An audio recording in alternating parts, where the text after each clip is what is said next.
नमस्कार मोर प्रिय पूज्य दर्शक बंधु एवं श्रोता मंडली मु लेखिका सुचरिता बेहेरा बालेश्वररू आमर श्रीकृष्ण यूट्यूब चैनल माध्यम ओडिशार समस्त सारस्वत स्रष्टा माननकु हार्दिक अभिनंदन सह प्रीतिभरा शुभेच्छा जनाउछि।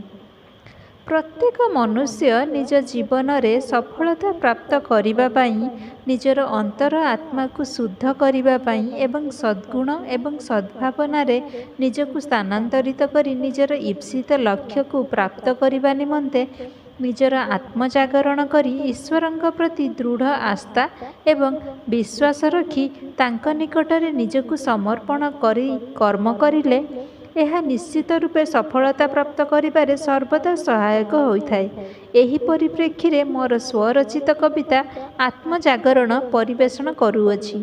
आशा करुछि आपण मानकु निश्चित रूपे भल लागिबो। भल लागिले एहाकु लाइक शेयर एवं सब्सक्राइब करिवे।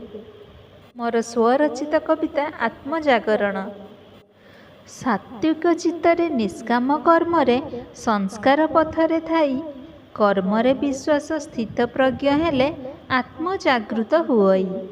आत्मजागरण ईश्वर करांती सद्बुद्धि सद्ज्ञान देई भक्तिर मार्गरे चक्षुहीन मध्य ईश्वर दर्शन करई।